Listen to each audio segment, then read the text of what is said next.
하나님의 말씀 보겠습니다. 고린도후서 11장 22절에서 33절까지 말씀입니다.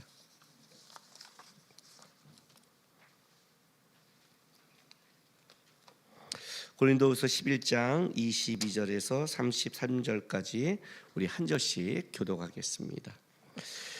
그들이 히브리인이냐 나도 그러하며 그들이 이스라엘이냐 나도 그러하며 그들이 아브라함의 후손이냐 나도 그러하며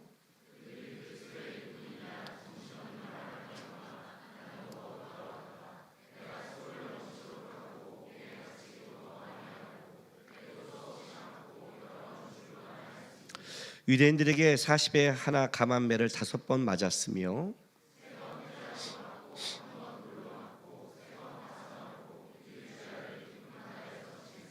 여러 번 여행하면서 강의 위험과 강도의 위험과 동족의 위험과 이방인의 위험과 시내의 위험과 광야의 위험과 바다의 위험과 거짓 형제 중에 위험을 당하고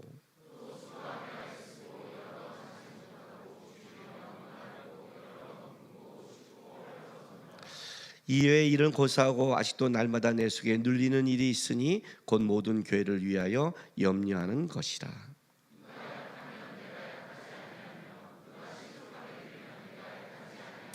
내가 부득불 자랑할진대 내가 약한 것을 자랑하리라.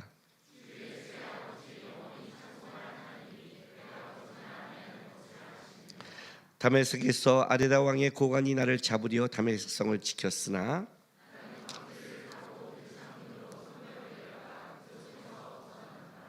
아멘. 요즘 주일날 교회 와서 설교 듣기 싫죠? 본문이 너무 점점 세지죠. 오늘 보니까 면 시리즈가 너무 면이 매콤하고 탄탄하게 너무 그죠? 다음 주도 면 시리즈예요.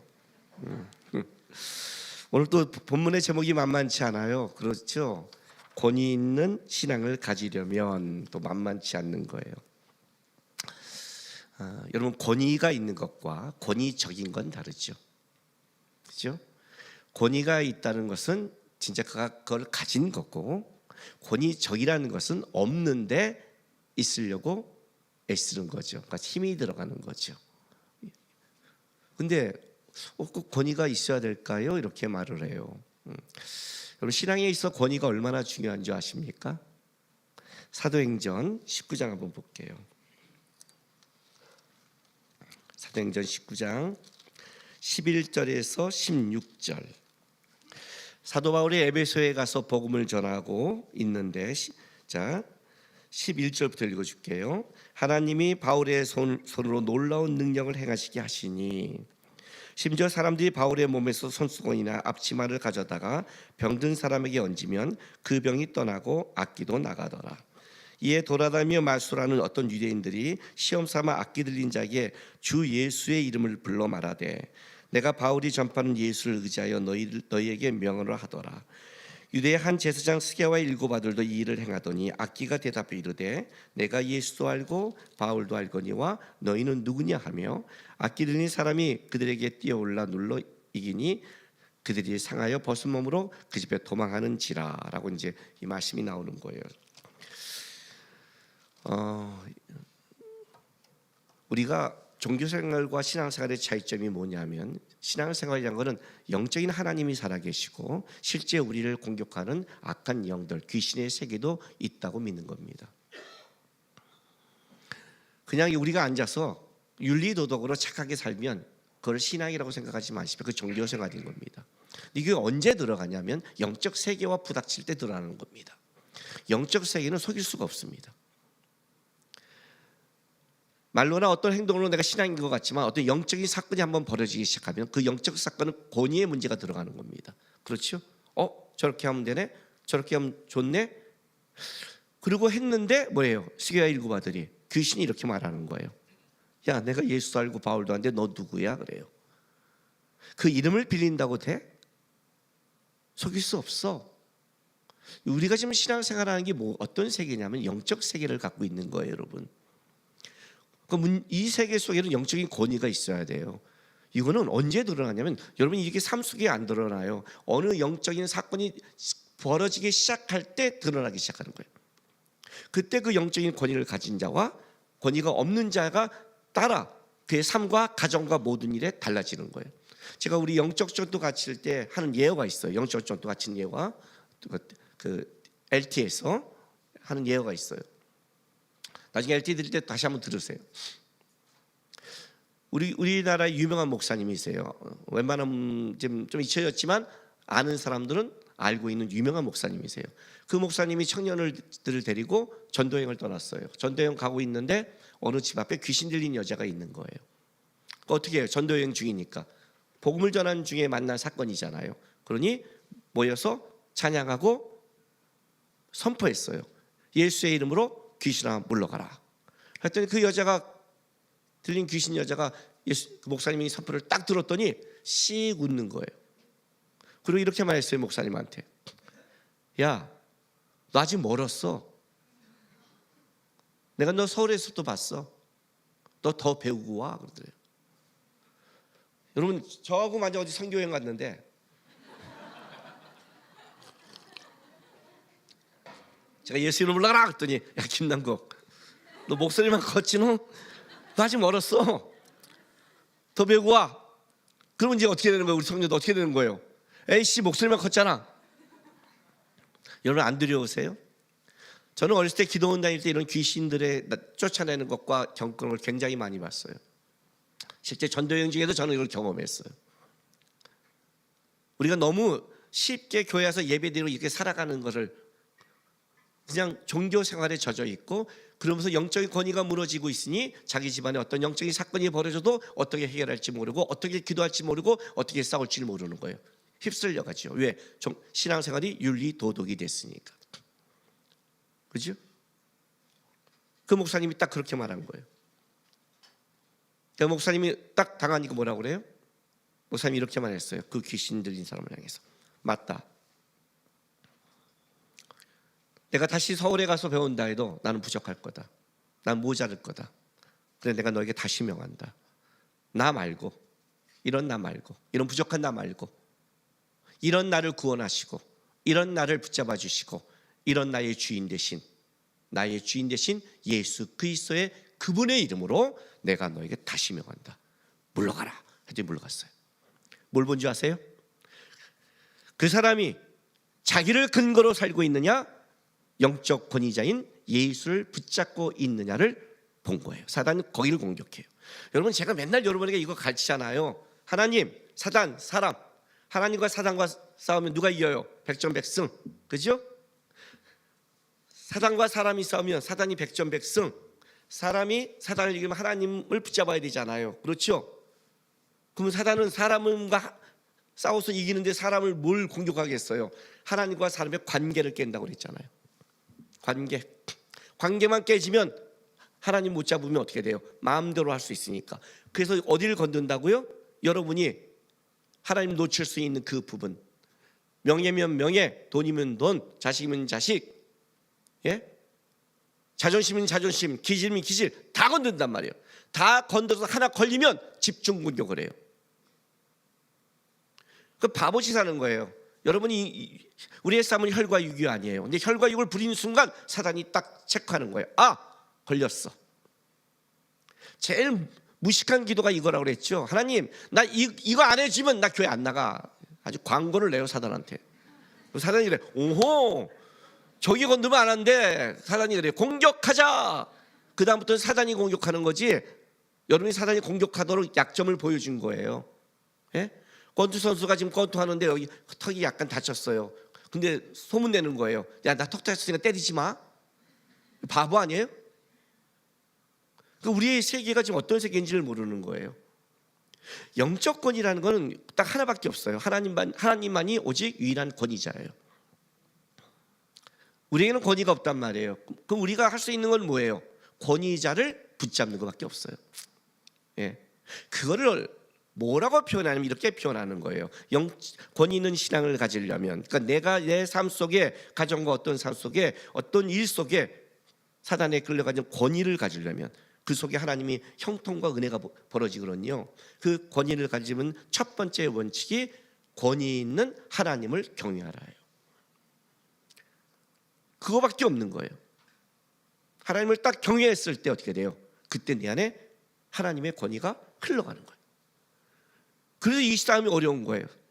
사단은 하나님을 경외하지 않을 때 내가 내 마음대로 하게 마음대로 만들어주면 그럼 어떻게 돼요? 그 다음부터는 뒤에서 우리를 속이기도 하고 흔들기도 하고 무너뜨리게 만드니까요.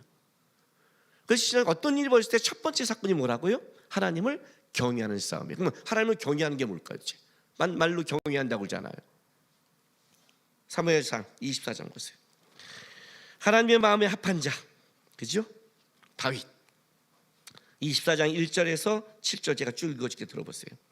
사울이 블레셋 사람을 쫓다가 돌아오며 어떤 사람이 그에게 말하여 이르되 보소서 다윗이 엔기디 광야에 있더이다 하니 사울이 온 이스라엘에서 택한 사람 3,000명을 거느리고 다윗과 그의 사람을 찾으러 들염소 바위로 갈새 길가양에 우리에 이른즉 굴이 있는지라 사울이 뒤를 보러 들어가니라 다윗이 그의 사람들이 그 굴 깊은 곳에 있더니 다윗이 사람들이 이르되 보소서 여호와께서 당신에게 이르시기를 내가 원수를 내 손에 넘기리니 내 생각에 좋은 대로 그에게 행하라 하시더니 이것이 그날이니이다 하니 다윗이 일어나서 사울의 겉옷자락을 가만히 베니라. 그리한 후에 사울이 옷자락을 뱀으로 말미암아 다윗의 마음이 찔려 자기 사람들에게 이르되 내가 손을 들어 여호와의 기름 부음 받은 내 주를 치는 것은 여호와께서 금하신 것이니 그는 여호와의 기름 부음을 받은 자가 됨이라 하고 다윗이 이 말로 자기 사람들을 금하여 사울을 해하지 못하게 하니라. 사울이 일어나 굴에서 나가 자기 일을 가리라. 우리가 너무나 잘 아는 말씀이죠, 그죠? 사울에게 맨날 쫓겨서 죽게 됐는데 하나님이 또 그 전에 예언했어요. 너가 절대 너의 원수에 대해서 내가 보복하게 해줄 거야 라는 말도 들었어요. 절대로. 그런데 어떤 일이 벌어져요? 내가 숨은 동굴에 사울이 들어왔어요. 찬스예요. 그냥 사울이 들어와도 찬스예요. 인원수가 해도. 근데 사울이 그걸 뭐예요? 큰 것을 보러 왔잖아요. 그죠? 하나님 좀 짓궂죠. 큰 것을 보면 어떻게 돼요? 아무리 용사라도 큰 것을 본도지 어떻게 피해요? 자세가 완벽한 자세, 완벽한 찬스. 그러니까 쉽게 말할게요. 상황이 100% 하나님이 주신 것 같은 상황을 딱 준 거예요. 자 보세요. 상황은 100% 하나님이 준 것 같아. 근데 100% 하나님의 말씀은 하나님의 기름 부은 자를 하나님께 맡기라는 거예요. 이것도 100% 상황이에요. 어떻게 될까 이럴 때? 이럴 때 우리는 이렇게 나오는 거죠. 이런 것도 하나님의 좋은 거 아니야? 이런 것도 하나님이 주신 거 아니야? 이런 것도 하나님이 역사하는 거 아니야? 라고 나가는 거예요. 그때 절묘하게 하나님을 얘기를 하는데 실제 깊은 곳에 들어가면 자기의 유익과 자기 것을 좋은 쪽을 끄집어내는 것, 그걸 하나님을 경외한다고 하지 않아요. 하나님을 경외한다는 것은 뭐냐면요, 어느 것이 진짜 하나님께 유익이 되는가를 보셔야 돼요. 내가 아니라 어느 것이 진짜 하나님이 유익이 되는 것인가. 제가 여러분 기도 가르칠 때 기도의 점검법을 이렇게 가르쳐요. 내가 한 기도가 하나님의 뜻에 맞을까 안 맞을까라는 점검법이 있다. 우리는 기도할 때 어떻게 하죠? 하나님 결혼시켜 주세요. 예수님의 이름으로 기도합니다. 이렇게 기도하잖아요. 근데 어떻게 하라고요? 하나님 이거 주세요. 예수님 때문에요. 느낌이 좀 다르죠? 하나님 이거 주세요. 예수님의 영광 때문에요. 하나님 병 고쳐주세요. 예수님 때문에요. 좀 다르죠? 느낌이? 나 때문이지 예수님 때문이지. 하나님 나 결혼시켜주세요. 예수님 때문에요 하는데 딱 찔리면 어떡하라? 제가 갖고 싶었어요. 정직하라고 차라리. 우기지 말고. 왜요? 여러분 권위가 어떻게 생기냐면 권위는 그냥 생기지 않아요. 잘 보세요. 지금부터 저도 다윗은 오늘 이 같이 한 부하들에게 어디 갔을 때 나 하나님에 대해서 고민할 때 하나님을 이런 걸 결정해라고 얘기할 때 저도 다윗의 부하들은 누구보다 하나님을 경외하는 것을 부하들이 알고 있어요. 왜? 이 유익한 순간을 자기의 유익을 구하지 않고 어떻게 돼요? 하나님 편을 들었으니까. 경외한다는 것은 하나님 편 드는 거예요. 그 순간에 우리가 알아요. 서로 이렇게 하나님 얘기하는데 저거 지가 좋은 거 하는데 알죠? 진짜 쟤 이건 손해 보네. 얘 진짜 거기서 하나님 쪽 편 드네. 오늘 우리 정렬 예배 인도자가 오늘 성령의 기름 부음을 받았나 봐요. 승리가 무엇인 줄 아느냐. 부르기 싫은 찬양. 더 좋고 편한 가능성의 유혹을 저련히 잘라버리고 오직 주님만 따라가는 것. 그죠? 편들어가. 승리가 무엇인지 아는가? 하고 싶은 말 그 많고 많은 날 힘겹게 억누르고 오직 주님께만 말씀하게 하시는 것. 편드는 것. 치열한 자기와의 싸움을 허옇게 잠재우고 다 타버렸다는 거예요. 참다가 부들부들 머리가 다 하얘지거나 빠지던가 둘 중에 하나. 오직 주님만 따라가는 것, 오직 주님께만 말씀하는 것. 쉬워요? 주님 편드는 것. 그때 주님을 편들었기 때문에 주님도 그에게 함께 하시니, 주님이 함께하니 권위가 있죠. 그의 삶과 가정과 일하는 가운데. 우리 아내와 나와의 어떤 집안에 어떤 문제가 있을 때 우리는 마지막 싸움이 뭔지 아세요? 서로 기도하는 거예요. 왜? 주님이 내 편 드는 싸움 하는 거예요. 주님, 제 편 들어주세요. 주님이 편 들어주면 이기잖아요. 주님이 편 들면 이기잖아요. 여러분 집에 들어갔을 때 옛날에 하람이와 하주가 막 다툰 게 있어요. 막 올 때 그다 딱 뭐라는 줄 알아요? 아빠! 둘 당당하게 와요. 자, 누가 이겨요? 내가 편드는 애가 이기는 거예요. 내가 편드는 순간 걔가 거파! 그래요. 그럼 저쪽이 깨갱 그래요. 왜? 내가 편들었으니까. 하나님이 내 편들면 끝 아니에요. 하나님 나 도와주면 끝 아니에요. 내가 아무리 이겼다 해도 하나님 안 도우면 끝나는 거 아니에요. 권위는 이 문제예요. 우리 집안에 하나님의 권위가 흐르려면 간단해요. 하나님이 여기에 들어오도록 만들어 주셔야 돼요. 일하도록 만들어 주셔야 돼요. 하나님이 유익되게 해주셔야 돼요. 그게 편드는 거예요. 그게 경외하는 거예요. 경외가 뭐 여기 와서 손 안 붙들고 찬양하면서 뭐 하면서 저는 하나님을 사랑해요, 경외해요. 웃기지 마세요. 말로 하는 거 아니에요, 여러분. 말로 하는 거. 우리 아이들이 저를 존경하는 게 어떤 걸로 알아요? 아빠 나 존경해요 하고서 내가 말하는 거 하나도 지키지 않으면 어떻게 돼요? 나 존경하는 거 아니에요. 우리 아이들이 내 말을 갖고 그래? 난 이걸 생각하는데 아빠가 그렇다면 아빠 편을 들을 때 그때 얘네들이 진짜 내 말을 귀에 담고 있구나. 얘네들이 진짜 날 존경하구나. 여기서 나오는 거죠. 실제는 존경이란 그런 단어예요. 그러니까 하나님 경외한다. 뭔데요? 하나님 편들고 있니? 어떤 사건 속에 이것도 하나님 뜻이잖아. 거기에 내 유익이 들어간 게 아니라 그때 따지세요. 내 손해를 좀 더 보세요. 그래야 다른 사람 눈에 볼 때 어떻게 봐요?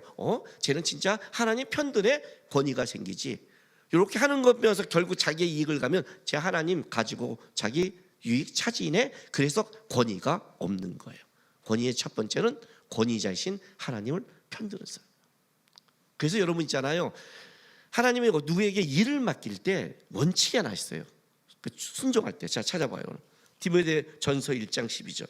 말씀이 힘들죠 벌써? 죽겠죠? 죽으세요. 죽어야 지금 살면 어떡할 거예요? 디모데전서 1장 12절. 자, 나를 능히 하신 그리스도 예수께서 우리 주께 내가 감사함은 나를 충성되이 여겨 내게 직분을 맡기심이니. 하나님이 모든 자에게 어떤 일을 맡기고 모든 자에게 어떤 걸 끌어갈 때 첫 번째 원칙이 뭐예요? 충성되이 여겨 맡겼어요. 그럼 여러분 충성되이 여겨 일을 줬으니까 어떻게 해야 돼요? 자, 고린도전서 4장 1, 2절. 사람이 마땅히 우리를 그리스도의 일꾼이요 하나님의 비밀을 맡은 자로 여길지어다. 그리고 맡은 자들에게 구할 것은 뭐라고요? 충성이니라. 충성이니라. 하나님이 충성되게 여겨 맡겼으니까 여러분 뭘 구해야 돼요? 충성을 구하랬죠. 자, 디모데후서 2장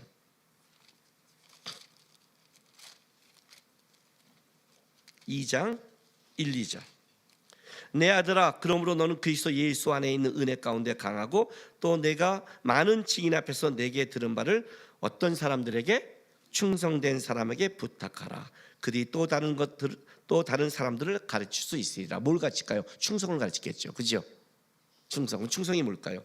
충성하니까 믿을 만한, 신실한 이런 뜻이에요.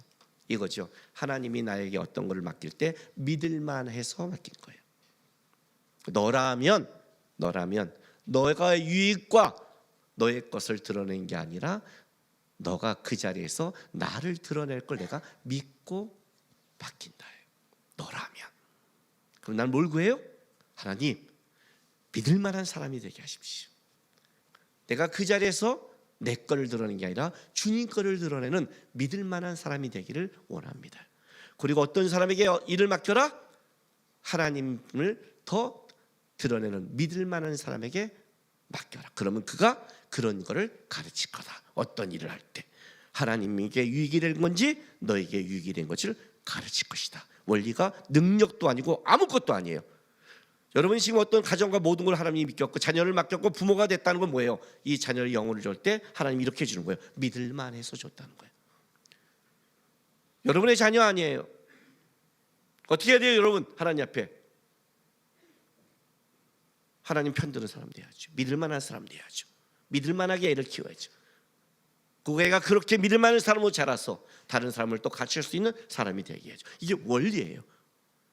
이걸 경외한다는 거예요. 이럴 때 어떻게 돼요? 영적 권위가 오게 되는 거예요. 두 번째, 고린도 후서, 오늘 본문으로 가겠습니다. 자, 23절부터 제가 이거 지금 들어보세요. 우리가 어떤 성경 읽을 때 좀 묵상하기 어려운 싫은 본문이 있잖아요. 이런 본문들 제가 빨리 읽을게요. 묵상하기 싫으니까. 그들이 그리스도 일꾼이냐 정신없는 말을 하거니와 나도 더욱 그러하다. 내가 수고를 넘치도록 하고 오기에 갇히기도 더 많이 하고 매도 수없이 맞고 여러 번 죽을 뻔하였으니 유대인들에게 40에 하나 감한 매를 5번 맞았으며 3번 태작으로 맞고 1번 돌로 맞고 3번 파설하고 일주일에 깊은 바다에 지냈으며 여러 번 여행하면서 강의 위험과 강도의 위험과 동족의 위험과 이방인의 위험과 사내의 위험과 광야의 위험과 바다의 위험과 거지 영 중에 위험을 당하고 또 수고에 수고 여러 번 자지 못하고 주리며 목마르고 여러 번 긁고 헐벗어 놓으라. 아멘. 뭐 묵상할 필요는 없어요. 쫙 읽을 때 느낌이 하나 팍 오는 거 없어요? 느낌 오는 것? 느낌. 사도 바울은요, 사도로서 문제가 있던 사람이었어요. 왜? 그는 핍박자였죠. 그는 예수 믿는 사람들을 공격하고 핍박했고 스테반을 죽이는 데 주역 역할을 했어요. 그래서 그의 이미지는 뭐예요? 무서운 핍박자의 이미지를 갖고 있죠. 두 번째, 이제 사도 바울이 사도가 될 수 없는 가장 큰 이유는 뭐냐면, 사도는 어떤 조건을 가져야 되냐면 예수님의 세례 요한의 세례로부터 십자가와 부활을 목격자여야 돼요. 증인은 목격자란 말이에요. 쉽게 말하면 우리가 사고 났을 때 저 봤어요, 이 사람만이 증인이 되잖아요. 그러니까 나는 예수의 세례부터 예수의 인생과 십자가의 죽음과 부활을 나는 봤다 하가 사도권을 갖는 거예요. 근데 사도 바울은 못 봤어요. 그러니 어떻게 되는 거예요? 문제가 있죠. 못 본 것도 문제인데 핍박자였으니까, 반대편의 사람이었으니까, 그죠? 걷다가 사도라 그러면 우리가 말한 뭔가 좀 더 온전하고 멋있어야 되는데 아주 치명적인 질병을 갖고 있었어요. 당시의 질병은 신의 저주를 받은 자가 갖는 인식을 갖고 있는 거예요. 그러니 사도 바울이 복음을 전할 때마다 이게 심각한 거예요, 실제로는. 그래서 사도 바울의 서신을 보면 다 시작을 어떻게 하냐면 하나님과 예수 그리스도 안에서 부르심을 입은 나 사도 바울은, 이게 나와. 이게 무슨 말이냐면 자기가 그냥 딱 인정받고 있으면 이 말을 쓸 필요가 없어요.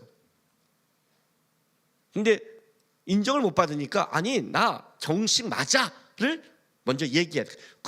그래야 그 다음에 복음이 들어가죠. 그렇지 않아요? 내가 여러분 목사니까 아니까 지금 성경을 듣지.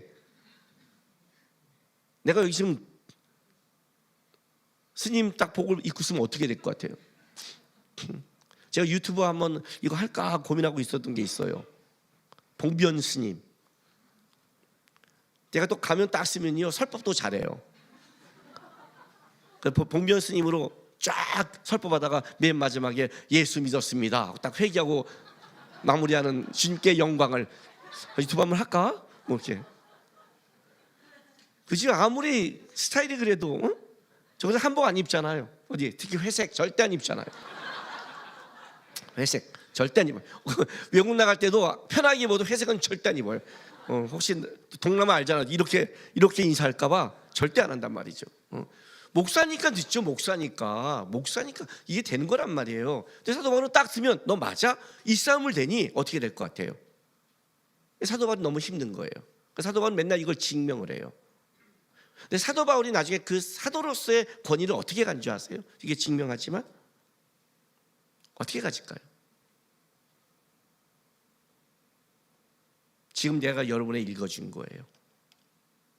이거 다시 읽으면 여러분이 미치겠으니까 25절, 26절, 27절만 내가 빨리 읽어줄게. 들어보세요.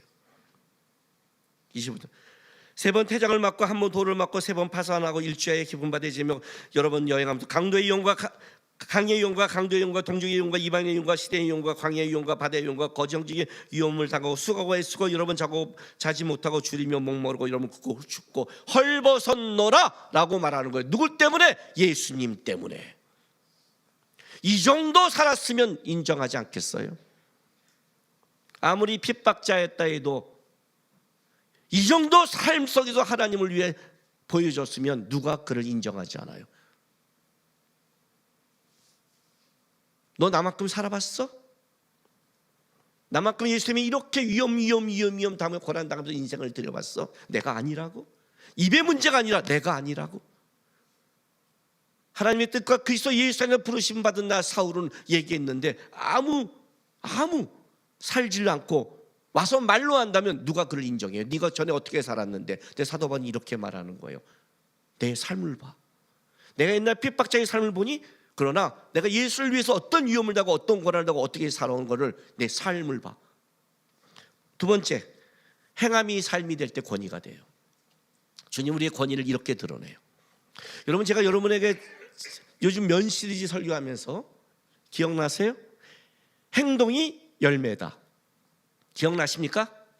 예. 아무리 내 속에 갖고 있는 생각 속에 도둑질해야지 나쁜 짓해야지 생각을 해도 그 유혹만 갖고 있어도 행동하지 않으면 문제가 안 벌어지죠. 아담이 선악과를 따먹어야지 마음먹었지만 딱 그 눈앞에서 따먹지 않고 따먹어야지 맨날 생각하면 누가 여기서 애탈까요? 사단이 애타겠죠. 그냥 먹어 이 새끼야. 맨날 거기 앞에서 먹어야지만 하고 그냥 만지지만 말고 이 새끼야. 좀 여러분 신앙생활 좀 사단 좀 애타게 하세요. 좀 죄 질 것 같이 아이고 가자. 사단이 저 새끼 언제 먹는 거야? 안 먹으면 아닌 거예요. 괜찮아요. 그죠? 괜찮아요. 집 나가야지 생각만 하세요. 생각만. 싸워야지 생각만 하세요. 생각만. 속으로 욕하는 거 배우세요. 표정 웃으면서 나쁜 새끼 너 잘 갔다 새끼야. 저주받아라 나쁜 새끼. 이렇게 이거 배우세요. 속으로. 지금 이게 복가수를 말하면 안 돼요. 속으로 웃으면서. 근데 헤어질 때는 형제님 사랑해요. 서로 돌아가면서 반대다 이놈아. 괜찮아요. 처음에 안 되면 어떻게 속까지 바꾸겠어요? 우리가 속까지 속은 안 되는데 항상 그러잖아요. 목사님 저는 마음이 안 돼요. 그렇죠? 마음이 안 돼요. 그래 마음을 바꾸지 마세요. 그러나 마음을 표현하지 말라고요.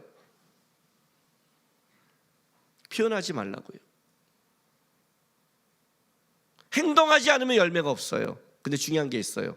여기 하나 법칙이 하나 있어요. 신앙의 권위가 못 가진 사람이 이런 특징을 가져. 어떤 특징이냐면 이렇게 말해요. 저 했어요. 행동이요. 열심히 나왔어요. 어때? 석 달. 열심히 목사님 시킨 대로 나왔고 수련회도 갔고 다 했어요. 6개월 동안 했어요. 근데 열매가 없던데요. 이렇게 말해요. 무슨 말이냐면 그 행동을 열매를 걷는 것은 그것이 삶이 될 때까지 해야 되는 거예요. 근데 꼭 신앙이 못지않으면 딱 한 번 가끔 투자를 해요. 그래 6개월 하나님께 드려보겠다. 내가 이 악물고 사랑이 쌓이는 게 아니라 분노가 쌓이면서, 그리고 6개월 동안 했는데 어떤 열매가 없어. 그럼 어떻게 되죠? 거봐 씨, 나도 옛날에 했는데. 그런 일시적인 행동을 말하는 게 아니에요. 이런 사람들의 특징을 말해줄게요. 뭐라고 말하면 이렇게 말을 해요. 내가 석 달 참았어요. 할 말 안 했어요. 6개월 할 말 안 하고 내가 참았어요. 근데 저쪽이 변화 안 되던데요? 속이 터지는데? 이렇게 말해요.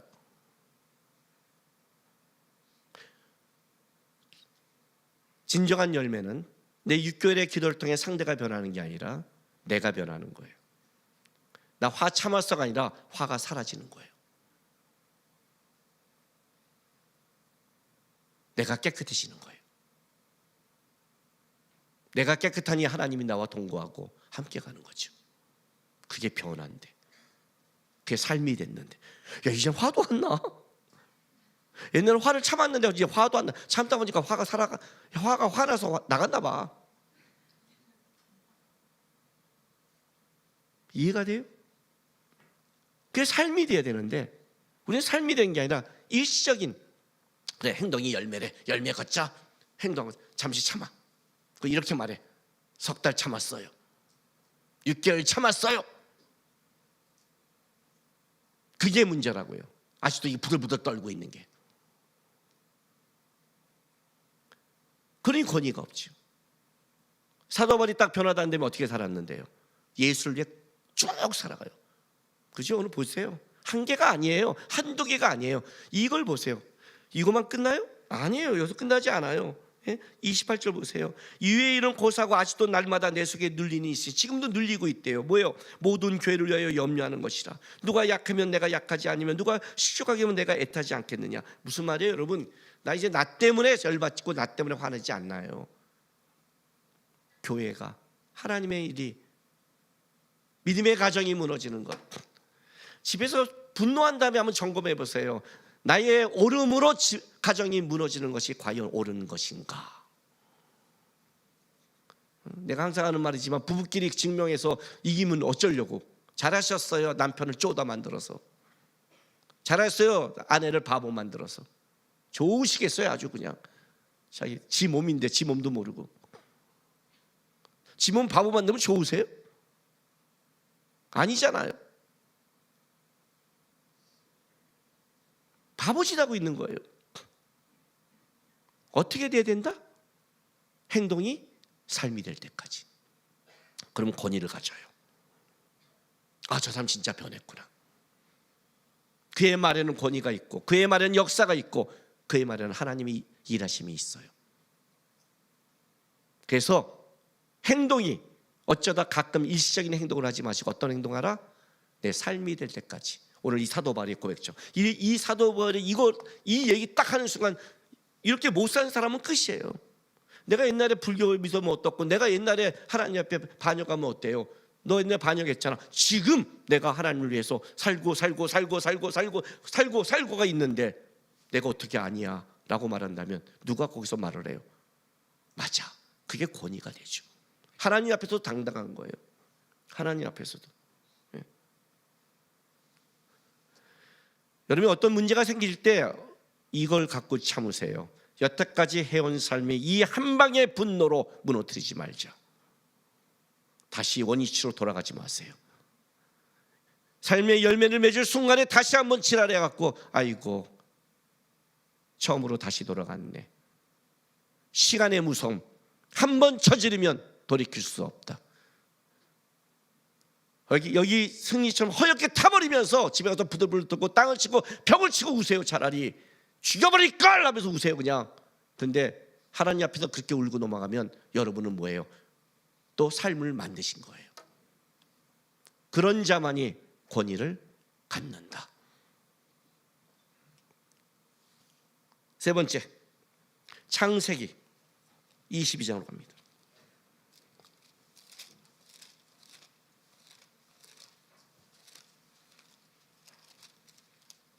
(9절에서 14절) 창세기 22장, 아브라함이 이삭을 바치는 성경의 믿음의 아주 빛나는 장입니다. 그렇죠? 9절부터 14절 읽어주게 들어보세요. 하나님이 그에게 일러 주신 곳에 이른지라. 이에 아브라함이 그곳에 제단을 쌓고 나무를 벌려놓고 그의 아들 이삭을 결박하여 제단 나무 위에 놓고 손을 내밀어 칼을 잡고 그 아들을 잡으려 하니 여호와의 사자가 하늘로부터 그를 불러 이르시되 아브라함아 아브라함아 하시는지라. 아브라함이 이르되 내가 여기 있나이다 하매 사자가 이르시되 그 아이에게 내 손을 대지 말라. 그에게 아무 일도 하지 말라. 내가 내 아들 내 독자까지도 내게 아끼지 아니하였으니 내가 이제야 내가 하나님을 경외한 줄 아노라. 아브라함이 눈을 들어 살펴본즉 한 순양이 뒤에 있는데 뿔이 숯불에 걸려 있는지라. 아브라함이 가서 그 순양을 가져다가 아들을 대신하여 번제로 드렸더라. 아브라함이 그 땅 이름을 여호와 이레라 하였으므로 오늘날까지 사람이 이르기를 여호와의 산에서 준비되리라 하셨더라. 너무나 유명한 본문이에요. 오늘 참 재미있는 게 지난 목요일 날인가 이렇게 이제 이사야 목사님하고 차를 타고 가는데 이사야 목사가 뭐라고 말하면 이런 말을 하는 거예요. 목사님, 저 요즘 창세기 있는데 이 말에 꽂혔대요. 12절의 말에. 제가 그랬어요. 이사야, 그 말을 내가 주일날 할 거야 그랬어요. 그 말을 이사야 목사가 꽂힌 말이 뭐냐 이거예요. 분명히 아브라함이 이삭을 바칠 걸 알고 분명히 하나님이 그렇기를 아시는데 아브라함의 믿음을 알고 아브라함의 삶을 알고 아브라함의 마음을 아시는데 하나님께서 이 12절에 보니까 내 아들 독자까지 내게 아끼지 아니하였으니 내가 이제야 내가 하나님을 경외하는 줄 알아도 이제야가 여기 때는 이제야가 계속 꽂힌다. 이제야 아니 하나님이 분명히 아브라함의 인생을 봤잖아요. 삶을 봤잖아요. 오늘 본문도 아시겠지만 여러분 아침 일찍 아브라함을 시험하사 그 시험이 아브라함이 이삭을 바칠까 안 바칠까 시험이 아니에요. 이 단어가 어떤 시험이라고요? 아브라함의 믿음이 이 정도야 증명하는 시험이에요. 전교 1등은 항상 시험 볼 때 떨지 않죠. 왜? 내가 가진 거를 증명하는 거니까. 그죠? 하나님이 아브라함께 보이는 거예요. 믿음을 보여주는 거예요. 자, 믿음이 뭔 줄 아니? 내가 아브라함을 통해 보여줄게. 그 사랑하는 아들 독자를 바치라고 그랬어. 아브라함이 어떻게 하는가 봐. 이게 믿음이야. 아브라함이 증명할 거야. 여기서 시험은 할 수 있냐 없냐가 아니라 증명하는 거예요. 증명하는 거. 그러니 하나님은 알고 있었어요. 아브라함도 그냥 아침 일찍 딱 가요. 이삭이 말해요. 가다 보니까 오늘 좀 이상해요. 재물이 없어요. 아버지, 아니 번지할 곳 땔감도 있고 다 있는데 재물은 어디 있죠? 하나님이 친히 준비하시니라. 너다라고 해야 되는데. 근데 그것도 맞는 말이니까 끌고 갔어요. 탁 눕혀. 그냥 가차. 하나님 진짜요? 사랑한? 아니 뭐 그런 거 없어요. 그냥 쫙. 왜? 히브리서에 나오잖아요. 아브라함 부활 신앙을 믿었다고. 하나님이 살리려고 하면 찔러도 살릴 것이요 죽이기로 작정했으면 내가 손을 놔도 죽일 거야. 믿었어요. 그냥 갔더니 하나님이 아브라함아 하고 쏘시켰어요. 그리고 이렇게 말해요. 이제야 그래요. 왜 여기다 이 표현을 썼을까요? 진짜 하나님이 아브라함을 의심했을까요? 아니에요. 신앙의 증명은 언제예요? 증명되는 때를 말한 거예요. 때. 언제? 권위는 대가를 치를 때 나타나는 거예요.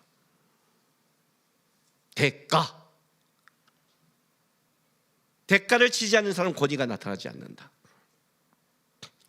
권위 없는 자는 다 말로만 한다. 그 자기 유익만 따라간다. 편함을 따라간다. 오늘 읽은 이 고린도후서의 본문을 보세요. 사도 바울이 내가 무슨 강의 이용과 동족의 이용과 이방의 이용과 여기에 자기 인생과 삶의 대가를 다 치르는 거예요. 그거를 본 거예요. 그걸 보니까 어떻게 돼요? 누구도 말하지 못하는 거예요. 이제야 권위가 증명된 거예요. 이제야 하나님이 이제야 네가 나를 경외한 줄 알았다는 그때까지 신앙에 가야만이 증명이 되는 거예요. 그 전에 자기가 아무리 하나님이 사랑한다는 말 필요 없어요. 제가 지금도 가끔 만나면 이런 소리를 들어요. 이런 소리를 목사님 참 독하세요 이렇게 말해요. 나 안 독하 그러냐? 아멘이 안 나오네요. 내가 이제 강단에선 세지만 안 독해요. 알잖아요, 그죠? 내가 안 독해. 고마워요. 정감 내 옆에 있으세요. 안 독해요 제가요. 저 그게 안 독한 사람이에요. 근데 이제 내가 뭘 독해 그랬어요. 우리 아내가 내가 정이 많아 문제라는데 우리 아내가 맨날 저한테 그래. 당신은 다정을 십자가에 못 박아야 돼 그래요. 그럼 정을 그 정 때문에 내가 제가 정이 많아요, 솔직히요. 근데 거기서 내가 만나 고민을 해요. 뭐가 독해? 그랬더니 그 내 간증을 본 거예요. 하람이 간증. 예? 옛날에 아시죠? 여기도 토요일날 공부할 때 전화 한 통 온 거. 군대에서 하람이 있을 때, 아버님, 아들이 살인 진드기에 물린 것 같습니다. 죽을 확률이 50%입니다. 약이 없습니다. 빨리 내려오십시오. 그때 우리 아내 먼저 내려보내고 딱 내려가려다가 기도하고 우리 아내한테 전화했죠. 여보, 나 안 내려가. 만약 죽게 되면 차를 당신이 애를 갖고 서울로 올라와. 그때 볼게. 안 내려갔죠. 그리고 밤 12시까지 설교 준비한다 집에 갔어요. 집에 가도 안 돼요. 3시, 12시에 딱 우리한테 전화가 왔어요. 하람이가 온몸에 두드기가 나고 빨갛고 피똥을 싸고 있다고. 설교 준비가 돼요. 새벽 3시까지 기도했어요. 그리고 마지막에 드린 기도가 이거예요. 하나님, 생명이 하나님께 있음을 여전히 믿습니다. 뜻이 있겠죠. 이유가 있겠죠.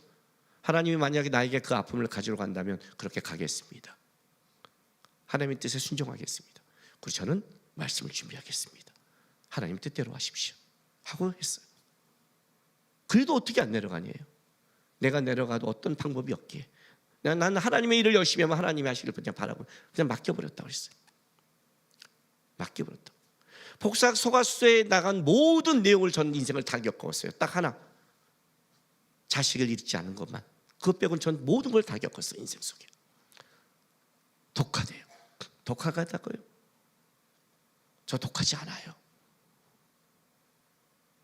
하나님이 나에게 어떤 대가를 치러도 순종하고 살아가는 싸움을 할 뿐이에요.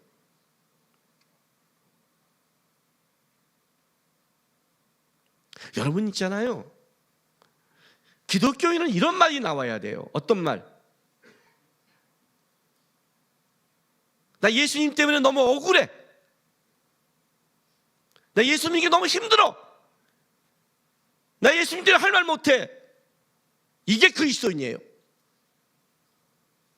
예수 믿는데 할 말 다 하고, 예수 믿는데 손질해 버리고, 예수 믿는데 원하는 거 다 하고, 그게 무슨 예수 믿는 거예요? 예수 믿는 거 아니에요. 왜요? 예수님도 여러분 때문에 억울했잖아요. 예수님도 여러분 때문에 이 땅에 동동됨을 포기하고 왔잖아요. 예수님도 여러분 때문에 이 땅에 낮은 자의 삶을 살았잖아요. 예수님도 여러분 때문에 네가 하나님의 아들 걸 때 자존심 포기하고 십자가에 매달려 있었잖아요. 예수님도 묵묵히 일 감당했잖아요. 예수님도 억울함을 당했잖아요. 근데 언제 예수님께서 여러분 때문에 억울했다고 얘기한 적이 어디 있어요? 언제? 그런 거 없어요. 예수님이요. 아직도 내가 인생에 이런 어려움을 당했는데, 내가 이렇게 힘들었는데, 이런 쓴뿌리 때문에, 이것 때문에, 이런 트라우마 때문에 어린 신앙 갖지 마세요. 저 개척하고 시작했을 때 얘기해 볼까요? 선교사들, 개척교회 목사들 힘들 때지만 저만큼 힘든 사람 별로 많지 않아요. 말을 해볼까요 한번? 내 앞에서 어떤 목사들도 그렇게 힘들다고 함부로 말 못해요.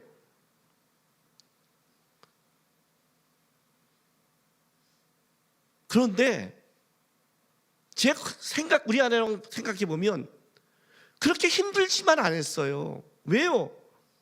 하나님을 배웠고 역사를 배웠고 물질은 잃었지만 아내와 기도하면서 하는 다른 걸 하나님 앞에 많이 배웠어요. 예수님이 나 때문에 억울했는데 내가 예수님 때문에 이 정도 억울한 게 뭐 이렇게 대수라고요. 잘 배우자. 세상 사람이 못하는 거 우리는 가정은 웃자. 저렇게 없어도 웃고 저렇게 없어 기도하며 저렇게 없어 하면 하나님 앞에 다른 거를 보여주자. 그러니까 우리 아버님이, 예수 안 믿는 우리 아버님이 이렇게 말한 거예요. 너희 가정은 다른 가정과 다르다. 그래서 나중에 예수를 믿게 된 거예요. 아무리 없어 우리는 하나님의 권위가 흐르고 있다, 은혜가 흐르고 있다. 이해가 되세요? 대가를 치를 때 이렇게 가시세요. 앞으로요. 야, 한 걸음 권위에 더 다가갔다. 한 걸음 하나님의 역사에 더 다가갔다. 나중에 이 대가마저도 예수님 때문에 기쁨이 될 때, 그때 여러분은 귀신이 흔들 수 없는 삶에서 예수를 증명하는 권위 있는 신앙으로 일어나는 거예요. 아셨어요? 앞으로 누가 억울한 일을 딱 할 때요, 이를 악물고 이 생각하세요. 훈장 하나. 여러분, 우리 군인들 딱 쓰면 이거 이거 알죠? 군인들 쓰면 여기 막 다니는 사람 있잖아요. 이거 봤어요? 난 저기 뭔가 있어요. 이렇게 뭔가 달았잖아요. 그죠? 지금도 이렇게 하세요. 딱 끝나고 집에 갔는데 아내가 남편 벼가 지랄하는데 할 말을 하고 싶은 거야. 훈장 별 예수님 때문에 참고 억울한 일 당할 때마다 예수의 훈장이 내 안에 바뀐다는 걸 생각해요. 그 하나하나가 쌓여서 이 가슴을 다 채울 때 그때는 어떻게 돼요? 권위가 흘러요. 귀신이 흔든다고요? 아니요. 함부로 흔들지 못해요. 예수와 함께하는 가정이고 예수와 함께하는 삶이며 그 삶으로 인정받는 삶이기 때문에 그때까지 가야 권위 있는 신앙으로 이 땅을 살아가는 거예요. 교회 생활하면서 종교 생활하고 윤리 생활하고 아무 힘없는 삶으로 끌려가는 생활하지 마시고 예수 붙잡으면서 여러분의 삶과 인생 속에 하나님의 은혜와 권위가 흘러가는 권위 있는 신앙 되기를 바랍니다. 기도하겠습니다. 이 시간에 우리 이렇게 기도했으면 좋겠습니다. 하나님, 나를 좀 벗어나게 하십시오.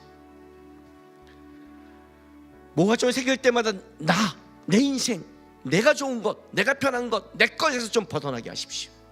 내가 따라가고 바라보는 예수 바라보게 하십시오. 예수 편들게 하십시오. 예수가 원하는 거 가게 하십시오. 예수 때문에 억울한 일 당할 때 기뻐할 수 있게 도와주십시오. 그래서 내가 내 인생에 예수가 함께하는 걸 증명하는 인생 되게 해달라고 우리 시간 다 같이 다짐에 기도하며 나가겠습니다. 기도하겠습니다. 거룩하신 아버지 하나님 감사드립니다. 아버지 하나님, 우리 이 땅 살아가면서 우리 인생 속에 우리도 이 땅을 밟고 있는 사람인지라 세상의 것에 세상의 문제에 휘슬려갈 때가 있습니다. 혈과 육의 싸움하지 않게 도와주옵소서. 그 싸움하면 우리가 무너지고 그 싸움하면 강박해지고 그 싸움하다가 우리가 인생이 다 멍들어버립니다. 저부터 시작하게 도와주십시오. 우리 가정에 예수의 그 능력과 은혜가 흐르게 하나님의 역사가 흐름을 맛볼 수 있도록 제가 먼저 예수의 권위 아래 무릎을 꿇고 예수님 편들며 예수의 마음을 배워가며 예수님 때문에 원하시는 그 대가를 기꺼이 치러가면서 나의 삶과 나의 가정과 나의 일터에 주의 은혜와 권위가 흘러가는 그를 고백하고 맛보는 인생 될 수 있도록 인도하여 주시옵소서. 예수님 때문에 억울함을 기뻐할 수 있는 인생 되게 도와주시옵소서. 아버지 하나님 감사드립니다. 주께서 우리를 사랑한다고 말하지 않고 직접 이 땅에 오셔서 우리 삶 속에서 그 사랑을 증명하며 살아내심을 보여주었습니다. 주님, 우리 이 싸움하게 좀 도와주시옵소서. 우리가 내가 좋아하고 내가 편하고 내 싸움 하다 보니까 다 망가지고 다치고 상처 입습니다. 주님이 원하시는 것, 주님이 바라시는 것, 예수 때문에 좀 억울하고 원통해도 그 삶을 살아내서 하나님의 권위와 함께 살아가는 신앙인의 삶을 살아낼 수 있도록 도와주시옵소서. 감사드리며 예수님의 이름으로 기도했습니다.